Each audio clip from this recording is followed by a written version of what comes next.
kita jaga nilai-nilai lama yang masih baik, tapi kita membuka diri untuk menerima hal-hal yang baru yang lebih relevan.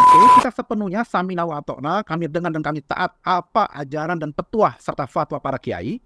Tapi kalau soal politik, kami bebas. Sekarang itu para gus-gusnya, para nia banyak yang nyalek juga gitu loh. Gitu ya. Pemilu itu mubah, tetapi ini bisa makruh, bisa haram kalau terjadi politik uang gitu kan. Ini para santri juga harus ikut-ikutan nih, mengedukasi masyarakat agar jangan sembarangan mau dapat serangan fajar.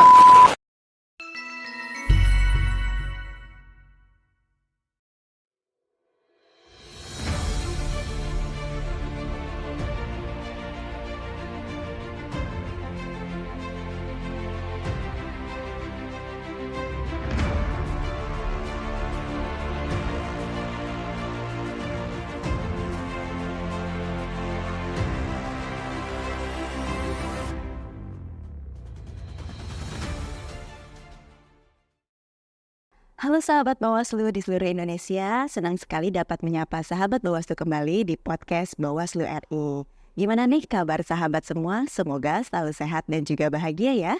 Kali ini podcast Bawaslu kedatangan tamu yang sangat istimewa.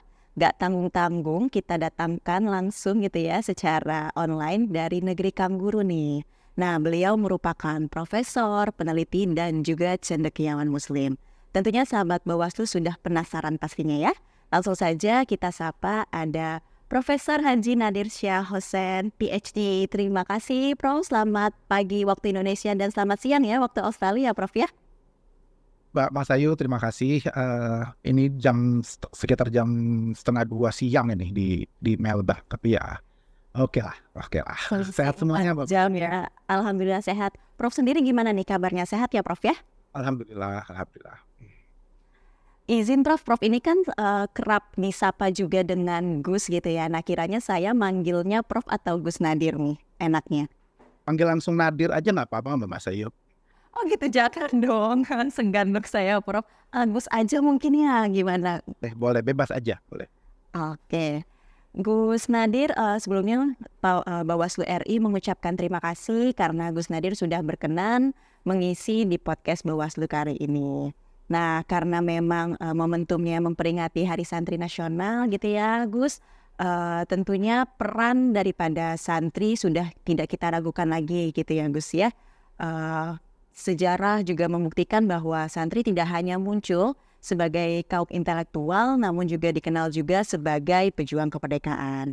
Santri juga diharapkan menjadi penggerak dan pionir pendamaian di tengah masyarakat. Tentunya harapan masyarakat ya Gus ya sangat besar terhadap santri kita untuk memberikan nuansa religius dan santun dalam berbagai kegiatan perpolitikan khususnya di pemilu 2024.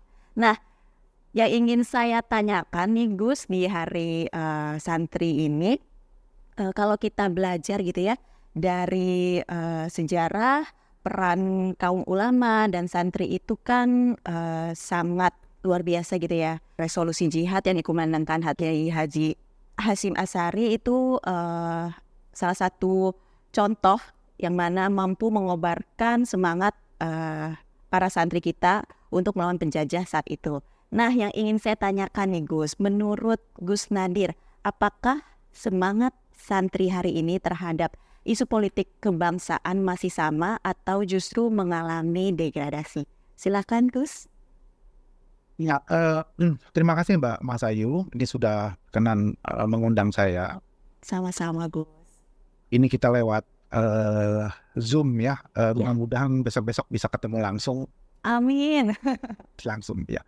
Nah, tadi benar yang disampaikan Mbak Mas Ayu soal sejarah ke belakang, ada resolusi jihad Hadatul Syekh, dan juga peran santri di masa lampau. Dan pertanyaannya sangat relevan sekarang, bagaimana politik kebangsaan ya, ini perlu digarisbawahi, ini bukan politik kontestasi, politik recehan gitu ya. Politik kebangsaan, apakah semangatnya masih terus ya pada santri ini, atau sudah pudar tadi, sudah terdegradasi istilahnya tadi.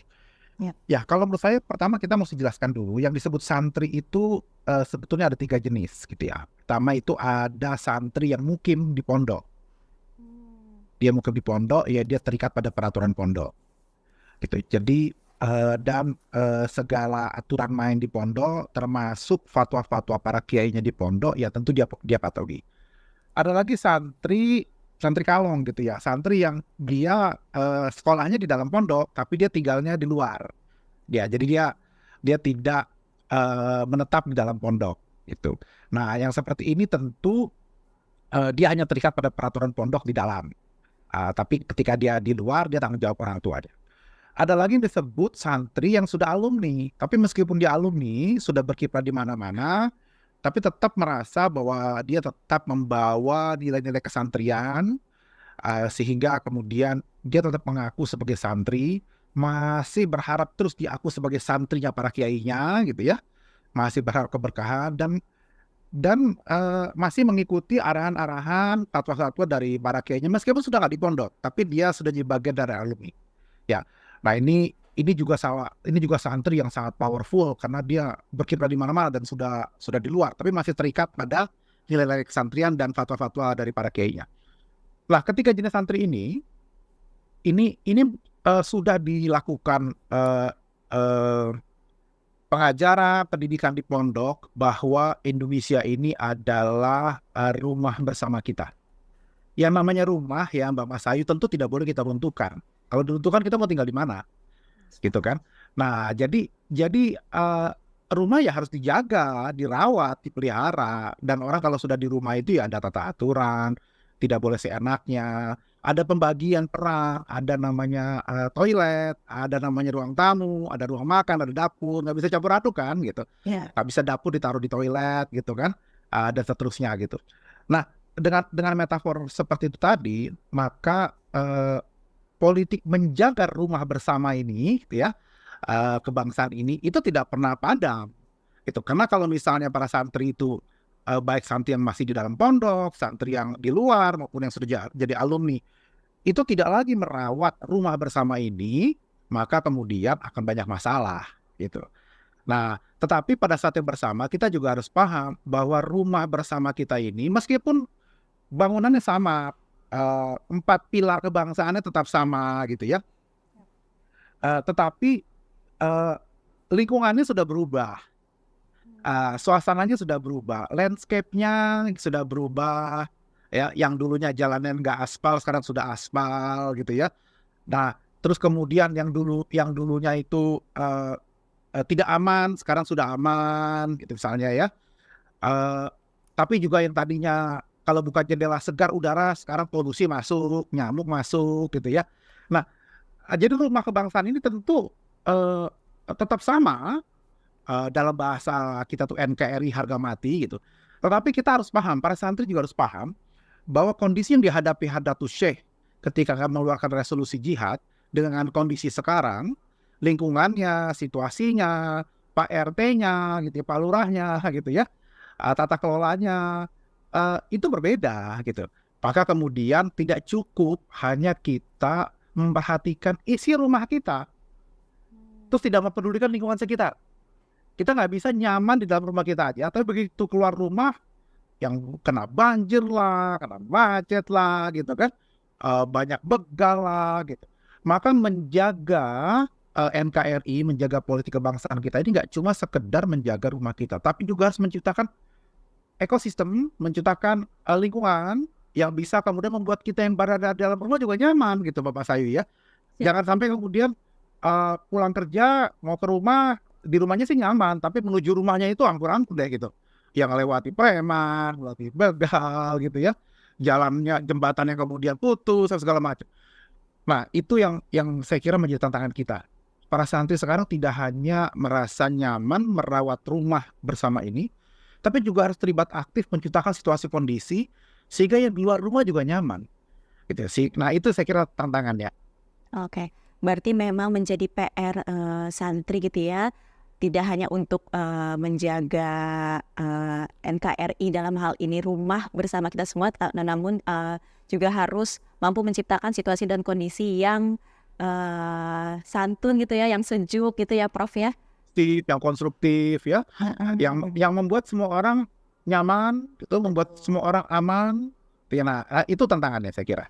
Oke, nah Prof, saya sisipkan satu pertanyaan dari sahabat Bawaslu di kolom komentar akun Bawaslu dari @masfahmi15. Pertanyaannya, mengapa kaum santri yang secara kultural dianggap tidak modern ini, contohnya menggunakan sarung gitu ya, mampu menjadi salah satu penentu perjalanan bangsa? Kenapa kaum santri tidak gagap dan kaget dengan ide-ide modernitas, bahkan mereka tampil jadi pegiat demokrasi, toleransi, dan juga kebangsaan? Tidak mudah untuk sampai pada titik ini, gitu ya. Jadi dan ini prosesnya panjang. Yang kita lihat peranan santri sekarang itu tidak bisa dilepaskan dari sejarah panjang, gitu ya. Dulu-dulu itu santri yang tadi disebut sarungan, sampai sekarang masih tetap sarungan, Ya. tetapi pandangannya sudah mulai berubah. Misalnya dulu itu para kiai mengharamkan untuk kita itu memakai jas dan dasi, karena itu pakaian penjajah, dan penjajah itu kafir gitu. Barang siapa menyerupai satu kaum, maka dia seperti kaum itu, kan gitu. Kamu pakai pakaian penjajah, ya kamu jadi kayak penjajah yang kafir itu, gitu kira-kira. Keluar fatwa itu tidak boleh. Tapi sekarang lihat aja para kiai banyak yang pakai jas, pakai dasi, keren gitu kan. Kenapa? Karena ternyata sekarang bukan lagi pakai penjajah itu, gitu kan. Jas dasi itu terjadi pergeseran. Begitu juga dulu sebelum tahun 70-an belum ada standarisasi pesantren. Ya, jadi kalau masuk pesantren itu dulu kenapa ke pesantren Lirboyo? Oh, karena ilmu alatnya, ya ilmu belajar bahasanya bagus di sana. Nanti selesai mondok sama 3 bulan, terus kayaknya bilang, kamu setelah ini kamu harus belajar fikih ke Situbondo. Gitu misalnya, ke Asam Bagus Situbondo gitu. Jadi nggak ada kurikulum yang standar, semuanya ngaji berdasarkan kitab. Itu tahun 70-an. Nah, ketika kemudian terjadi standarisasi, sehingga ada sistem kelas, ya. Kalau dulu tuh sistem sorogan. Sistem datang bawa kitab ke kiainya di masjid, di halaman rumah kiai itu apa. Nggak ada sistem kelas, gitu kan. Nggak ada sistem ijazah. Tapi ini jadi pertanyaan, gimana santri mau terlibat dalam pembangunan, kata pemerintah. Kalau kita tidak punya ukuran standar yang sama, apalagi dan karena tidak punya ukuran standar yang sama, maka santri itu dinilai dari ngaji ke kiai siapa. Kalau kiainya hebat, ya diduga kemudian kayak ini juga hebat gitu. Ya. Jadi kemudian itu perbedaan-perbedaan. Nah, setelah tahun 70 terjadi standarisasi pendidikan yang tadinya sekolah umum itu haram, akhirnya kemudian masuk gitu ya. Akhirnya santri berbondong-bondong masuk. Sekarang kita lihat efeknya 20 tahun kemudian banyak sekali dokter, profesor dari kalangan santri. Itu sekarang mulai merambah bahwa santri itu nggak cuma jadi ustadz, jadi YouTuber juga ada, jadi politisi juga ada, jadi presiden juga ada, jadi wapres juga ada gitu kan. Ya. Jadi ketua Bawaslu juga ada gitu kan, macam-macam lah para santri, ketua KPU apa segala macam. Nah, jadi perubahan landscape, kemudian juga edukasi gitu. Tapi yang hebatnya para santri itu tetap memegang kokoh tradisinya, tradisi sarungnya tetap dipakai, tradisi keilmuan tidak ditinggal. Banyak orang gagap berhadapan dengan modernitas dan kemudian meninggalkan jati dirinya. Nggak keren kalau saya itu nggak pakai baju yang terbuka, nggak keren kalau saya itu nggak minum keras, nggak keren saya nggak dianggap modern kalau kemudian saya nongkrongnya nggak di kafe dan seterusnya gitu. Nah, itu kan hal-hal yang kemudian dihindari oleh para santri gitu ya. Nah, jadi bergerak maju tapi tidak meninggalkan jati diri. Nah, kalau dalam bahasa pesantren itu al-muhafazah ala qadimis sholih wal akhdhu bil jadidil aslah. Kita jaga nilai-nilai lama yang masih baik, tapi kita membuka diri untuk menerima hal-hal yang baru yang lebih relevan gitu. Nah, itu yang membuat para santri akhirnya menjadi lentur, fleksibel, tapi tidak kehilangan prinsip. Jadi tidak kaku gitu ya, Gus ya? Tidak kaku, fleksibel, tapi juga tidak larut gitu ya. Karena punya ilmunya tadi itu, karena tetap ngajinya, sehingga tahu yang mana do's, pada don'ts gitu ya, mana yang boleh, mana yang nggak boleh.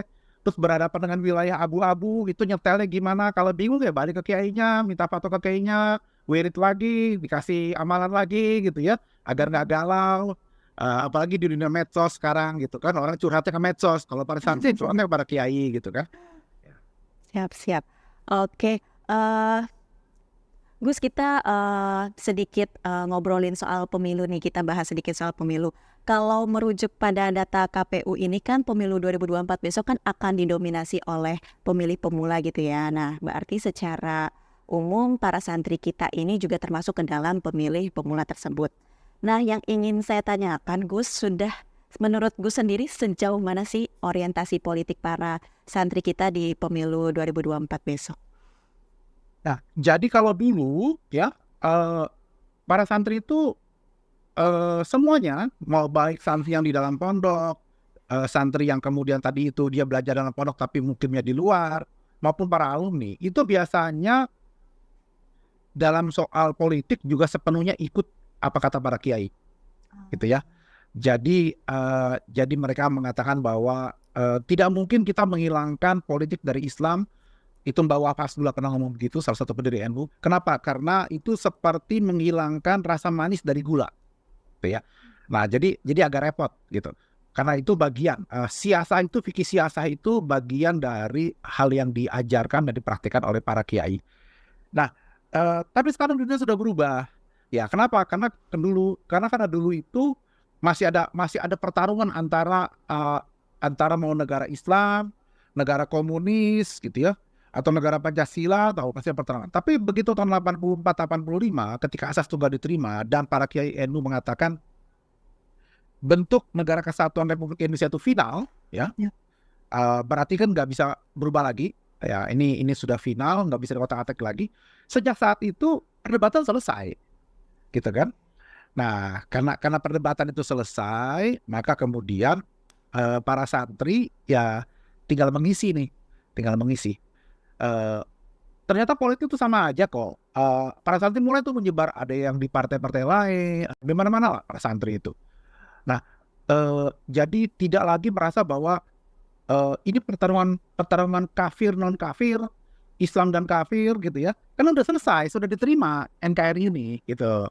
Ya, nah karena itu dampaknya adalah para santri khususnya kalangan santri yang tinggal di luar pondok dan para alumni itu mengatakan bahwa oke, kita sepenuhnya samina wa ata'na, kami dengar dan kami taat apa ajaran dan petuah serta fatwa para kiai.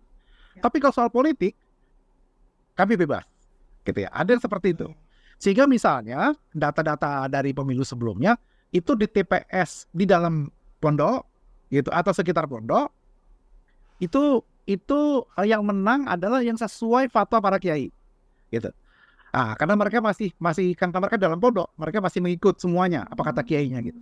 Tapi TPS yang di luar pondok, di mana sebetulnya para kiai kan juga menjadi tokoh masyarakat di sekitar situ. Masyarakat kan juga sering datang meminta fatwa soal ada yang istrinya hilang, istrinya ngambek, motornya hilang segala macam gitu kan.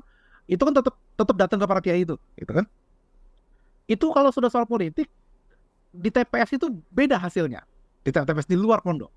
Berarti ini nyambung ya Gus ke dalam 3 kategori yang Gus sampaikan di awal, yang santri pondok, santri kalong dan santri alumni itu ya. Nah, alumni juga gitu. Kalau sudah misalnya para kiainya begitu alumni itu mau buka pondok, ya itu pasti minta barokah, minta izin dengan kiainya, datang ke kiainya. Tapi kalau sudah kemudian kiainya kasih fatwa, kamu nanti dukung si A atau si B, ya itu belum tentu. Tentu. Ada yang mengikuti dan enggak, gitu ya. Nah, kenapa itu tadi? Karena ini bukan lagi persoalan kafir dan tidak kafir, halal dan haram, ya. Negara Islam, negara komunis, seterusnya. Ini sudah diterima. Jadi basisnya sudah disepakati bersama. Tinggal cara mengisinya yang berbeda-beda. Tinggal mengekspresikan pilihan politiknya yang berbeda-beda, gitu. Tapi tujuannya tetap sama, NKRI, gitu. Nah, ini saya kira yang akhirnya peran politik para kiai bergeser kah? Tergantung melihat. Kalau kita melihatnya dari sisi negatif, berarti sekarang pengaruh kiai menipis dong, gitu kan? Tapi kalau kita melihat dari sisi lain, loh kenapa menipis? Toh calon A dan calon B sama-sama NKRI, gitu kan? Calon C atau partai politik A atau B, dia sama-sama memperjuangkan UUD 45 dan Pancasila. Dia tidak mau mengubah dasar negara kita kok. Itu buktinya dia ikut pemilu, kan gitu. Buktinya dia mengikuti proses demokrasi ini, gitu. Nah, jadi dan bagusnya lagi, santri jadi menyebar di mana-mana. Kita nggak bisa lagi bilang, oh partai A itu dia kaum sekuler, kaum nasionalis sekuler, lo nggak, ternyata banyak santri sekarang jadi caleg di sana, gitu. Atau sebaliknya, oh partai A itu, partai D atau C misalnya, karena dia didirikan oleh para kiai, maka hanya orang dari ormas tertentu saja yang masuk. Enggak juga, non-muslim juga bisa jadi pengurus, ternyata di partai itu, gitu ya. Nah, ini jadi cara pandang kita yang saya kira harus kita luaskan, ya melihat pergeseran-pergeseran ini, gitu Mbak Mas Ayu ya. Nah, menyambung pertanyaan sebelumnya nih Gus, ada pertanyaan juga dari sahabat Bawaslu di kolom komentar akun Bawaslu dari @ammar_zul. Bagaimana sikap santri menghindari pengarahan oleh kiai yang mana kiai tersebut merupakan ketua atau pengurus partai? Itu gimana tuh Gus? Lalu dari @Nurdin Rijalardi. Apakah santri harus bersikap netral dalam pemilu 2024? Mengingat ada banyak pesantren yang mendukung atau mendeklarasikan capres tertentu. Mohon pencerahannya Gus. Jadi para kiai itu kan apa yang kita sebut melakukan ijtihad politik ya. Ijtihad itu adalah independent legal reasoning. Jadi cara para kiai kemudian bersikap berdasarkan pemahamannya terhadap teks-teks keagamaan dan bacaan terhadap persoalan masyarakat, gitu ya. Nah, nama ijtihad itu kata sabda Nabi Muhammad SAW, kalau kamu berijtihad dan kamu benar, maka pahalanya 2. Tapi kalau kamu keliru, pahalanya 1. Tetap dapat pahala karena kamu sudah berusaha bersungguh-sungguh, ya, itu untuk memahami teks keagamaan dan menyediakan jawaban terhadap persoalan di masyarakat. Jadi effortnya itu dihargai, gitu dapat 1. Nah karena itu tidak pernah ada yang keliru dari ijtihad politik para kiai, meskipun mungkin pilihannya nggak pas, gitu ya. Meskipun pilihannya berbeda-beda antara satu kiai dengan kiai lain, gitu. Tapi semuanya dalam literatur keagamaan kita akan baca ini sebagai ijtihad politik para kiai. Benar atau tidaknya ya nanti itu hak Allah Subhanahu Wa Taala menilai, gitu. Dan sebagai santri, sikap saya dan para santri lainnya adalah yaitu nggak ada yang salah, semuanya benar, semuanya dapat pahala kok. Dan niatnya Pak Kiai kan baik, mengarahkan si A, si B, si C gitu. Nah, tapi bagaimana kita menghindarinya? Menghindari itu dalam arti bahwa kita punya pilihan sendiri, gitu ya. Kita punya pilihan sendiri. Maka tetap gunakan adab sebagai santri, tetap gunakan etika, ya. Dan sebetulnya berdialog dengan para kiai itu kalau kita tahu caranya mudah kok, para kiai itu terbuka gitu. Asal kita kalau mau membantah, bantahlah dengan ilmu. Kalau kita mau bertanya, bertanyalah dengan adab. Gitu kan. Misalnya kita akan bilang mohon maaf Pak Kiai, kenapa pilihnya calon A, bukankah track record calon A itu begini. Tapi kan ada juga calon B yang gini-gini Pak Kiai. Apapun Pak Kiai saya pertemukan dengan calon B, mungkin Pak Kiai hanya baru dengar dari satu sisi saja gitu. Nah itu Pak Kiai terbuka, apalagi Pak Kiai nggak ada yang menolak silaturahmi. Sekarang aja semua bakal capres dan bakal cawapres gitu ya, itu datang ke pondok kan nggak ada yang ditolak, semuanya didoakan. Perkara mana yang terkabul ya hak Allah. Lah kalau 3 bakal cawapres semuanya didoakan dan semuanya makbul kan repot kita punya 3 capres lagi kan gitu loh. Jadi kan pasti ada yang tidak makbul itu kan, pasti ada yang tidak diterima. Nah ketahuannya nanti gitu kan hasil akhirnya gitu. Jadi menurut saya kita asalkan kita tetap pegang adab sebagai santri, tidak ada persoalan. Dan lagi pula fatwa sekalipun, fatwa itu tidak mengikat. Jadi dalam literatur keislaman, fatwa itu tidak mengikat dan kita berhak bertanya second opinion. Nah, kalangan para santri itu biasanya ada yang kiainya nggak lebih dari 1. Jadi ada yang awalnya dia mondok di Tebu Ireng, Jombang, terus dia kemudian pindah, dia itu SD SMP, pas SMA dia pindah misalnya ke Lirboyo. Ada gitu. Berarti kan ada 2 kiai itu. Ya. Nah itu. Dan ada kemungkinan 2 kiai itu punya ijtihad politik yang berbeda. Dan masing-masing mau mengarahkan alumni kan begitu. Iya. Nah, sama saja kalau misalnya Mbak Mas Ayu datang ke dokter, terus dokter bilang, oh ini sakitnya seperti ini, maka harus makan obat begini. Nggak puas. Boleh nggak datang ke dokter yang lain? Boleh dong, itu hak Mbak Mas Ayu kan? Gitu. Terus ternyata second opinion itu berbeda antara dokter pertama dan dokter kedua. So Mbak Mas Ayu pilih mana? Ya terserah Mbak Mas Ayu dong, dokternya nggak boleh memaksa. Gitu kan, nggak ada para kiai mengatakan kalau urusan politik ini kamu nggak patuh sama saya, kamu kafir, kamu masuk neraka, nggak ada itu. Berarti memang tidak mengikat ya Gus ya? Betul, tidak mengikat secara terkagama, tetapi secara adab, etika, ada ikatan emosional antara para kiai dengan para santri dan para alumninya, gitu ya. Nah, jadi saya kira memang harus balance lah ya, harus berimbang lah melihatnya gitu. Ngomongin soal pemilu, saya juga tertarik nih Gus. Jadi meskipun saya bukan santri, tapi kan beberapa teman saya kan juga banyak dari kalangan santri gitu ya Gus. Mereka bercerita kalau kalau lagi mondok itu kan nggak boleh pegang HP nih Gus ya kalau santri-santri kita. Nah terus cara mereka mendapatkan informasi soal kepemiluan ini gimana tuh Gus? HP itu hanya salah satu alat saja, satu tool. Kan tidak semua hal dari HP informasi itu. Ya. Itu kan dia bisa nonton TV, bisa juga kemudian para kiai itu yang suka didatangi oleh para alumninya yang sudah berkiprah di mana-mana kemudian diundang bicara. Saya juga kalau ke tanah air, kalau paginya itu saya diundang seminar, malamnya saya biasa ke pondok gitu, dan terima dengan baik. Dan itu biasanya kemudian kita bikin acara di pondok itu tentang ngobrol santai. Para kiai itu juga butuh update informasi. Jadi para alumni akan datang, tokoh-tokoh akan datang, bertemu, mengupdate informasi. Nanti disampaikan oleh oleh Pak Kiainya saat dia berceramah atau mengajar di depan para santrinya. Atau sekalian para tokoh-tokoh nasional itu dikasih panggung untuk bicara di depan para santri, sehingga para santri juga bisa bertanya langsung, sudah melek informasi, dan juga informasi dari bahan bacaan, perpustakaan di pondok. Perusahaan pondok itu Mbak Mas Ayu ya isinya nggak cuma kitab kuning gitu ya, kitab putih juga ada gitu. Nah jadi para santri itu juga membaca juga hal-hal itu. Jadi bukan hanya satu-satunya. Dan jangan lupa sekarang itu santri-santri senior. Jadi kalau kita bicara umur berapa sih bisa masuk pemilu, 17 tahun ya? Ya 17 tahun atau yang sudah menikah sebelum 17 tahun. Ya. Nah itu kan sudah santri SMA ke atas, itu sudah santri senior. Nah biasanya itu santri senior itu dikasih izin kalangan senior tertentu untuk pegang HP. Makanya sekarang Mbak Mas Ayu tidak seperti 3-4 tahun lalu. Sekarang itu banyak sekali akun pesantren di medsos kok. Dan mereka punya tim produksinya, dan mereka menshootnya itu bagus-bagus sekarang. Dan juga live streaming ceramah para kiai itu di YouTube, di mana itu juga sekarang bagus sekali. Ya, Gus Ali Sidoarjo, Tulangan Sidoarjo itu termasuk yang sering sekali bikin video-video pendek memberikan nasihat-nasihat di publik gitu.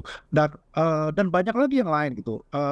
Santen Lebowo yang saya sudah sebut tadi di Kediri itu punya produksi sendiri di medsos gitu. Para gus-gus, para ming sekarang juga sudah banyak sekali aktif di pondok. Tidak seperti 3-4 tahun lalu saya merasa sendirian berjuang di medsos gitu. Sekarang sudah banyak sekali dan sudah luar biasa menjawab berbagai pertanyaan, terus kemudian juga memberikan arahan-arahan. Para habaib kalangan muda juga ada Habib Hussein Jafar kawan saya, dan para habaib lain itu juga sudah merangkuh dunia medsos dan sudah kemana-mana. Jadi kita nggak bisa lagi melihat bahwa oh ya santri di pondok nggak boleh pakai HP, terus mereka nggak punya info. Pertama, banyak info yang bisa didapat di luar jalur HP. Dan yang kedua, para santri senior sekarang juga dan para gus-gus parane itu juga sudah banyak berkiprah di med. Mungkin Gus bisa ceritakan sedikit pengalaman Gus dulu waktu mondok gitu ya, saat mau pencoblosan atau pemungutan itu gimana situasinya Gus kalau di Kalau pondok pesantren saya itu? di masa Orde Baru ya, tentu beda situasinya ya. Informasi dibatasi di masa Orde Baru. Gitu ya. Dan sebelum pemilu kita sudah tahu siapa yang bakal menang saat itu di Orde Baru. Ya, beda ya. Nah, sementara kalau di masa sekarang itu para gus-gusnya, para nia banyak yang nyalek juga gitu loh. Ya, gitu ya. Semua gitu. Jadi memang harus informasi nggak bisa dibendung sekarang Bapak Sayu. Iya. Ya. Nah, dan menurut saya memang tidak mungkin dunia pondok itu menutup diri. Dulu itu masih ada kiai-kiai di Madura misalnya, di pelosok, yang nggak mau ada TV, nggak boleh ada koran. Itu dulu ya. Wah sekarang itu perkembangan infonya, apalagi kalau anak-anaknya para kiai itu sudah kuliah luar. Banyak loh. Para gus itu, para putra-putri kiai itu begitu saya ketemu sama abahnya, mereka bilang, Gus, anak saya itu follower panjenengan loh. Lah kok bisa pakai lo? Anak saya itu kan kuliah di kedokteran ini, anak saya itu kuliah di FISIP itu, di mana gitu. Jadi anak-anak para kiai itu juga itu nggak cuma di pondok aja gitu ya. Itu sudah juga berkiprah di mana-mana, sudah keluar. Dan begitu mereka pulang ke pondoknya, mereka kemudian ketemu dengan para santri-santri senior, itu diceritakan itu. Ya, dan itu membuat para santri senior juga, wah ternyata tamat pondok itu nggak cuma jadi kiai ya, nggak cuma buka pondok ya, gitu kan, bisa berkiprah di Bawaslu juga kayak Mbak Masayu misalnya gitu kan. Nah, jadi banyak pilihan-pilihan itu sekarang gitu. Nah, selama itu tadi saya bilang al-muhafazah alal qadimis sholih wal akhzu bil jadidil aslah, tetap kita pegang nilai-nilai lama yang masih baik, masih relevan, dan kita terus membuka diri pada informasi baru, pada perkembangan baru, ya, yang lebih baik, gitu. Nah, sikap itu yang selalu ditanamkan oleh para kiai ke kalangan santri dan para alumni. Jadi saya tidak melihat ada kendala yang serius, akses informasi, mengartikulasikan pilihan-pilihan politik para santri demi menjaga rumah bersama kita tadi itu, menjaga NKRI itu. Saya tidak melihat ada kendala yang serius ya. Siap Gus. Selanjutnya, menurut Gus sendiri sebagai penyelenggara pemilu Bawaslu ini, kiranya apa yang harus Bawaslu lakukan untuk meningkatkan partisipasi para santri kita, Gus? Ini penting, ini pertanyaan penting sekali nih. Jadi saya kira Bawaslu harus turun ke bawah. Jadi jangan cuma bakal cawapres, baca wapres yang aktif turun ke bawah. Bawaslu juga harus turun ke bawah, terus bina komunikasi dengan para kiai, dan kemudian dijelaskan kepada para santri senior bahwa pemilu ini bukan hanya ada pada hari pencoblosan. Sepakat. Nah, gitu. Bahwa ada proses rangkaian pemilu yang harus dikawal bersama agar kualitas demokrasi kita meningkat, agar tidak ada politik uang, agar tidak ada pelanggaran-pelanggaran dalam masa kampanye, ya. Nah, peran masyarakat itu dilibatkan, termasuk peran para santri. Jadi para santri itu diberikan informasi. Ini jangan cuma fokus pada tanggal 14 Februari itu loh, gitu ya, pas pemilu gitu. Sebelum dan sesudahnya juga harus terlibat. Nah, ajak mereka untuk jadi saksi di TPS, ajak mereka kemudian untuk melaporkan dan diberitahu di mana cara melaporkannya, di mana dibuka jalur komunikasinya kalau terjadi pelanggaran-pelanggaran, begitu. Dijelaskan juga kalau terjadi pelanggaran agar tidak melakukan hukum rimba, ada aturan main. Kalau ada yang diduga melakukan pelanggaran, itu lapornya kemana, gitu ya. Nah, sekarang itu informasi itu harus disebarluaskan ke masyarakat, khususnya kalangan santri, gitu. Apalagi kalau diimbangi dengan misalnya waktu Bawaslu datang ke pondok-pondok itu juga didampingi oleh tokoh atau alumni santri, gitu ya, untuk menjelaskan bahwa ternyata pemilu itu mubah, tetapi ini bisa makruh, bisa haram kalau terjadi politik uang, gitu kan. Ini para santri juga harus ikut-ikutan nih mengedukasi masyarakat agar jangan sembarangan mau dapat serangan fajar, gitu ya. Apalagi memang kan harapan masyarakat kita ini sebagai seorang santri kan memberikan nuansa religius dan juga santun gitu ya Gus ya, supaya tidak juga ada polarisasi yang terjadi di masyarakat kita. Jadi bisa dibilang ini nanti bagi para santri yang mau mendukung caleg tertentu atau karena Gusnya nyalek, silakan ya, Bawaslu nggak akan melarang apa. Tapi ada peranan lain loh para santri ini untuk terlibat dalam menjaga rumah bersama itu tadi, yaitu bagaimana menjaga kualitas pemilu kita, sehingga kita menjaga kualitas demokrasi kita, dan akhirnya parlemen kita, DPRD kita akan menghasilkan representasi rakyat, perwakilan yang memang berkualitas. Nah, ini tugas berat ini, saya kira, dan apa namanya, saya siap bantu Bawaslu.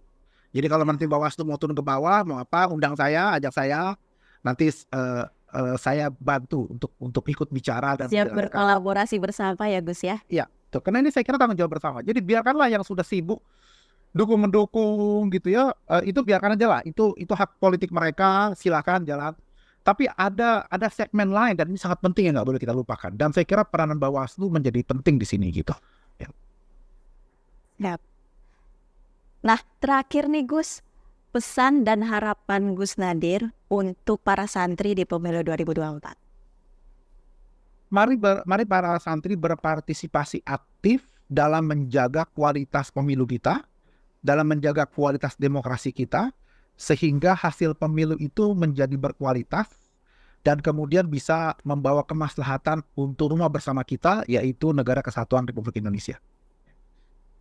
Oke, Gus boleh ya minta doanya juga mungkin Gus supaya pemilu 2024 ke depan berjalan dengan lancar, tentram, damai gitu ya Gus ya.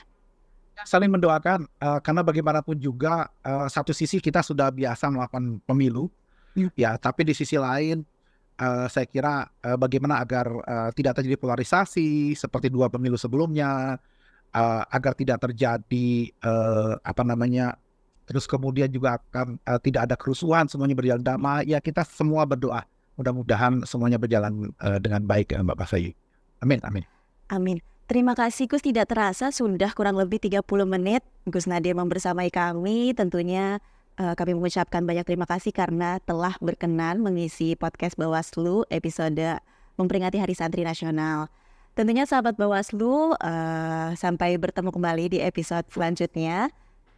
Mungkin kita bisa tagline bersama Gus sebelumnya. Bersama rakyat, awasi pemilu. Bersama Bawaslu, tegakkan keadilan pemilu. Oke, terima kasih Gus Nadir sudah membersamai. Sehat-sehat selalu Gus. Ya Mbak Masayu. Sahabat Bawaslu, sekian episode podcast Bawaslu kali ini bersama Gus Nadir. Sampai jumpa di episode selanjutnya. Salam awas bersama rakyat awasi pemilu, bersama Bawaslu tegakkan keadilan pemilu. Sampai jumpa.